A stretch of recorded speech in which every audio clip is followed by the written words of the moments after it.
gudoomiye ku-xigeenka saddexaad ee xisbiga mucaaradka ucid cali yuusuf maxamed cali guray oo maanta qaar ka mid ah warbaahinta kula hadlay magaalada Hargeysa ayaa madaxweynaha Soomaaliland ugu baaqay inuu xilka ka qaado wasiirka arrimaha gudaha ee Soomaaliland Cali Maxamed Waran Cadde oo uu ku eedeeyay musuqmaasuq iyo maamul xumo. Cali Waran Cadde sababtii waan ka dabatay sababtii waxay noqotay hunguri ka uu dhimanayaana ee ilaa xamar waraqa ugu qorayaana waa hunguriga gaafow baa run sheegaya marka aan Cali Waran Caddaha warqadda oo qoray gaafow dafiray waxaan qabaan inuu gaafow run sheegayo waayo de waxaan qana Cali Waran Cadde waxa iyo wax ka xumina waa qof ay ka suuroobaan waa arkayseen warqadda uu soo qoribiyo wixii uu telefishinada kaga hadlayay de anigu afkayga ma soo marin karo laakiin qofkaas mas'uul umadeed ah oo dal u taliya oo waliba wasaaradii ugu xoog weyneyd ee ugu mudnayd ka mas'uulaya is oran karaya wuxuu ku faaraa Soomaaliya nacabahay Muqdisho nacabahay baastada nacabahay kalaan nacabahay waxa soo dhan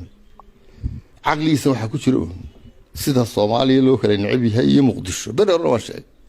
waa ninka aqligiisu inta yahay ilma yar oo 10 jira ka aqli badan Cali Waran Cadde ummadii Soomaaliya oo dhan buu inagu diray dad walba wuu inala culeysiiyay wax ma taro oo wax inooma taro waa habaar wala inagu soo habaaray kar hadda lacag baa laga warriyaa dadkan Ethiopia-ka adu wuxuu ilaa ajnabiga anu garan maayo ajnabiga de Soomaaliya garan mayna kuwan aynu ka soo gorayna gaashaamiye xarsiimiye ajnabi baa soo muwaadiniin 20 dollar baa laga qaadaa qofka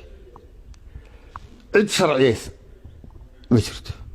meel uu geeyana ma ogin baasaboorkana lacag uu saarantay meel allaali meel uu geeyo iyo meel ay ku jirto ma ogin hadduu iska guranayo waxaan uu guranayo ha gurtay wuxuu kaga daray de qofkani qof ummadii aynu ku nooleyn ee geeska Afrika iyo Soomaalidii karaamadeenii wuu ku dilay ninkaasi marka anagu waxaan leenahay madaxweyne kan xilka ka qaad ceeb way kugu tahay adiga iyo ummadda Soomaaliland ba inaad wasaaradda arrimaha gudaha Cali Waran Cadde kala u dhiibto haddii kala gidaaridu caddayn jiray u dhiib حال ما كبحنا يا وحي أفلقادو إيو حمان ومقع شرفت يا كرامة الشعب الصومالي اللي أنكو قال كاس والسلام عليكم. هذا كان قدومي ku-xigeenka saddexaad ee xisbiga ucid Cali Guray ayaa ku soo beegmaya iyadoo dhawaan ay soo baxday warqad uu taliyaha laanta socdaalka ee dowladda federaalka Soomaaliya sheegay in uga timid wasiirka arrimaha gudaha ee Soomaaliland isagoo ku dalbanaya wasiirku in xafiiska laanta socdaalka iyo jinsiyadaha Soomaaliya laga furo magaalada Hargeysa taasi oo iska difaacay wasiirka arrimaha gudaha ee Soomaaliland Mukhtar Ismaaciil Cali telefishinka Somali News Hargeysa.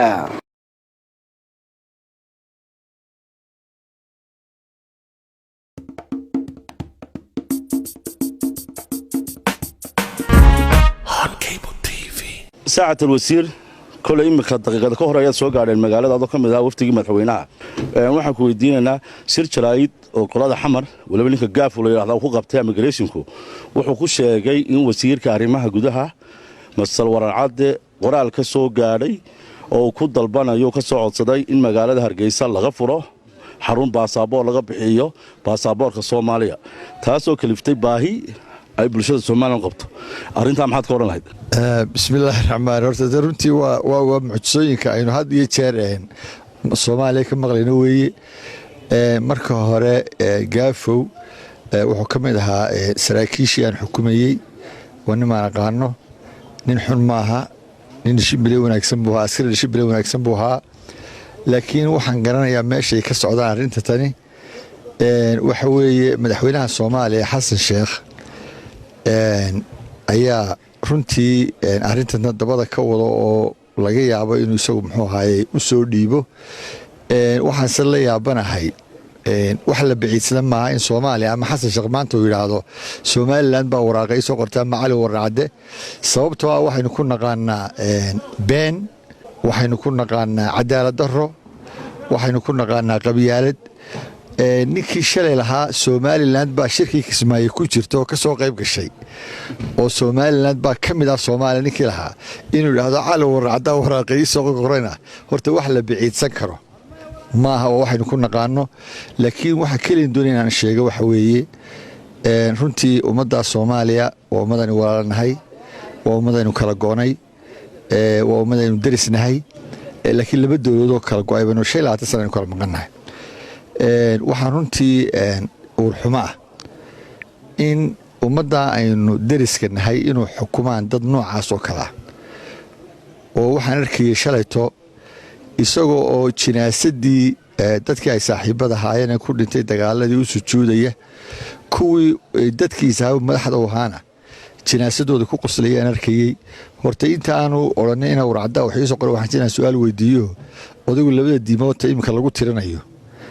inuu ummadiisa u sheego anagu ma baahnina waanu garanaynaa. talabaad waxaan ugu baaqayaa shacabka reer Soomaaliya ee aanu dariska nahay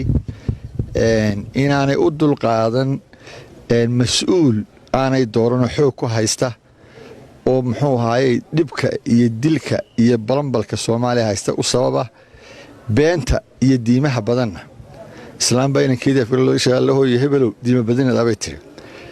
madaxweyne diima badani maaha madaxweyne ummad lagu aamini karo. waxaan ugu baaqayaa si dalkaas u dago ummadaasuna ay hesho hoggaan cadaali ah inay iska ridaan. anaguna runtii waxaan halkan uga soo jeediyo wax kasta oo ay iskaga qaadayaan dulmiga iyo dhibaatada inaanu haddaan nahay Soomaaliland aanu diyaar u nahay shacabka reer Soomaaliya hiiliyo hobaan la garab taaganahay. waxaan leeyahay arintaasu waa been raqiisa oo la abuuray. waxaan leenahay baasaboor Somaliland leedahay kaasaan ku taraafalaa meel walba ku tagnaa. dadka iyaguna baasaboorro kale oo fara badan oo adduunyada lagu tago kaayigaba haddii labada la eego sharaf badan oo meelaha qaarkood Yurub iyo Ameerika markaad eegto waxaa ku sharaf badan ka Soomaaliya ka Somaliland baa ku sharaf badan. haddii iyagu u baahan yihiin wayna weydiisan karaan laakiin anagu kooda uma baahnin. waana dacaayad raqiis ah oo ay sameeyay ninka horjoogaha waa maamulka. waxaan ahaa anagu markaan Soomaaliya joogay macallimiintii waaweynada waxaan ahaa intelligence-kan kamid ahaa waxbartay ardayda imika u joogta Soomaaliya ee security ka mid ah. markaa waxaan filayaa in warqada ay dhabdhabeen ardaydii oo si xun loo tababaray aan meesha kaga nimid ee security-ga ahaan jirtay. waan filayaa in iyagu farsameeyeen waxaan naf lahayn mid xaggeena ka timid maaha.